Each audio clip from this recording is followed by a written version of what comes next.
SI ঘুষ নিচ্ছেন, একেবারে থানায় বসে মুহুরির মাধ্যমে তিনি ঘুষ নিচ্ছেন, টাকা গুনছেন। আর সেই ভিডিও রীতিমতো ভাইরাল। দেখাই সেই ভিডিও দেখলেই বুঝতে পারবেন। ঘুষ নেওয়ার অভিযোগে সাসপেন্ড করা হয়েছে সাব ইন্সপেক্টরকে। ইলেকট্রনিক্স কমপ্লেক্স থানার ভিতরকার ছবি আপনাদের দেখাচ্ছি এবং এই ছবি রীতিমতো ভাইরাল। থানায় বসেই ঘুষ নিচ্ছেন এসআই, দেখুন ছবি।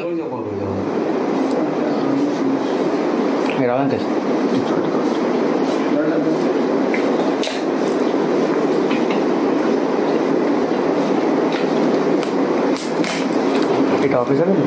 হ্যাঁ, এটা হামিদ সাহেবের রুম। হামিদ স্যারের চেম্বারে।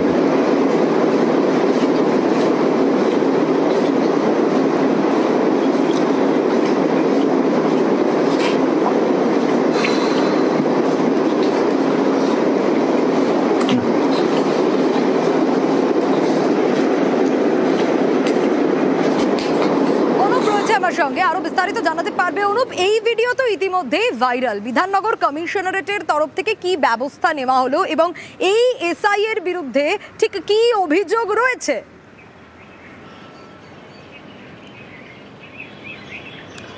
দেখো, পুলিশের পক্ষ থেকে ইতিমধ্যেই সমস্ত রকম ব্যবস্থা নেওয়া হয়েছে এবং অভিযুক্ত এসআই তাকে কিন্তু সাসপেন্ড করা হয়েছে, এমনটা কিন্তু পুলিশের পক্ষ থেকে স্পষ্ট করা হয়েছে।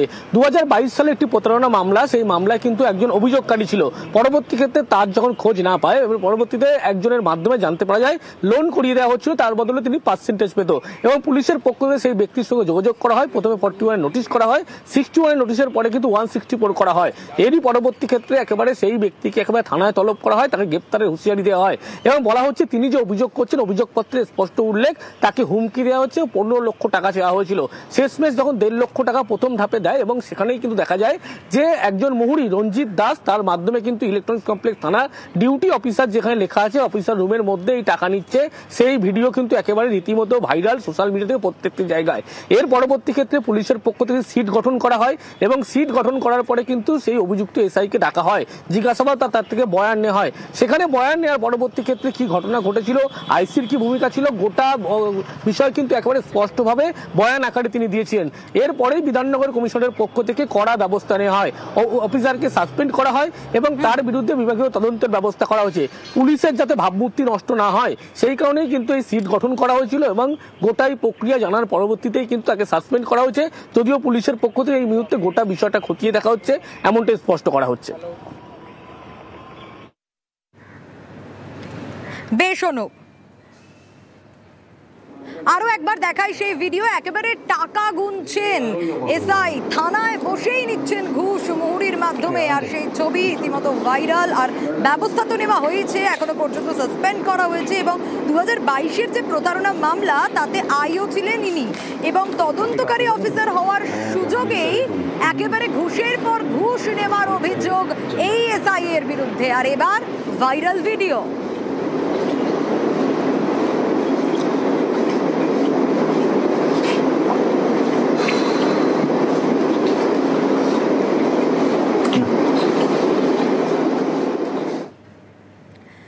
আচ্ছা, সিভিক ভলেন্টিয়ার, তার কীর্তি শুনলে অবাক হয়ে যাবেন আপনি। হ্যাঁ, পুলিশে চাকরি দেবে, নিয়োগ দেবে, আর সেই কারণে একের পর এক আজে বাজে কাজ করে গেছে এই সিভিক ভলেন্টিয়ার, এমনটাই অভিযোগ উঠে আসছে। ঠিক কি করেছে, কি অভিযোগ উঠে আসছে তার বিরুদ্ধে? টাকা নেওয়ার অভিযোগ, পুলিশের নিয়োগের পরীক্ষায় প্রশ্ন ফাঁসের টোপে প্রতারণার অভিযোগ রয়েছে এবং এই অভিযোগ একজনের বিরুদ্ধেই। কি ঠিক কি ঘটেছে আরো বিস্তারিত জানতে পারবো। এই সিভিক ভলেন্টিয়ারের এই কীর্তি কতদিন ধরে, কেনই বা এই কাজ তিনি করছিলেন, কেনই বা পুলিশের নিয়োগের পরীক্ষায় বসার জন্য প্রতারণার যে অভিযোগ উঠে আসছে, টাকা নেওয়ার যে অভিযোগ উঠে আসছে, সে অভিযোগ কতদিন ধরে উঠে আসছে? এই এক সিভিক ভলেন্টিয়ারের বিরুদ্ধেই কি উঠে আসছে, নাকি এর পিছনে আরো কেউ জড়িত রয়েছে? নানা প্রশ্ন ইতিমধ্যেই ঘোরাফেরা করছে এবং এই সিভিক ভলেন্টিয়ার এই সাহস পেলেন কোথা থেকে? সব থেকে বড় প্রশ্ন এই জায়গাতেই যে তিনি পুলিশে নিয়োগ দেবেন, পুলিশের নিয়োগ পরীক্ষায় বসতে দিতে পারবেন, এই রকম প্রতারণার এই রকম টোপ কিভাবে দিচ্ছেন? প্রতারণার অভিযোগ উঠে আসছে। ঠিক কি ঘটেছে অনুপম রয়েছে আমার সঙ্গে। অনুপ, অনুপম, এই সিভিক ভলেন্টিয়ারের কীর্তি যে অভিযোগ উঠে আসছে সেটা কতটা সত্যি?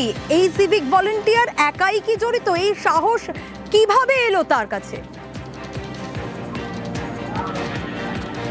দেখো, প্রথমে বলে রাখি, এই যে গণেশ বাছার বলে বসিরহাটের যে সিভিক ভলেন্টিয়ারকে পুলিশ গ্রেপ্তার করেছে, এর বিরুদ্ধে মূলত যেটা অভিযোগ, আজকে যে পুলিশের যে নিয়োগের যে পরীক্ষা চলছে, এই পরীক্ষা যখন ঘোষণা হয়েছিল তারপরের থেকে কিন্তু বিভিন্ন জায়গায় কিন্তু বেসরকারিভাবে বা বিভিন্ন সংস্থার মাধ্যমে কিন্তু পুলিশের যে ট্রেনিং, সেই ট্রেনিং কিন্তু করাচ্ছিল বিভিন্ন জায়গায়, এবং গোপনে সেই সব জায়গায় যায় এবং সেখানে কারা পুলিশের চাকরির জন্য সেখানে ট্রেনিং নিচ্ছে সেই সব যে তাদের খোঁজ খবর নেয়, তাদের বাড়ির ঠিকানা নেয় এবং তাদের সঙ্গে পরবর্তীতে সেখানে তাদের সঙ্গে যোগাযোগ করে এবং তাদেরকে বলে যে আজকের যে পরীক্ষা, এই পরীক্ষার প্রশ্নপত্র তাদেরকে আগে থেকে দিয়ে দেবে এবং যাতে তাদের পরীক্ষার অনেকটা সুবিধা হবে, এবং তার জন্য মোটা টাকা দাবি করেন এবং টাকা দেনও। অনেক বেশ কিছু পরীক্ষার্থী তারা টাকা দেন, এবং গতকাল যখন তারা যখন প্রশ্নপত্র দিতে পারে না, তারপরেই কিন্তু প্রকাশ্যে চলে আসে এই ঘটনাটা, এবং পুলিশ খবর পাওয়া মাত্রই যাদেরকে এরকম টাকার টোপ,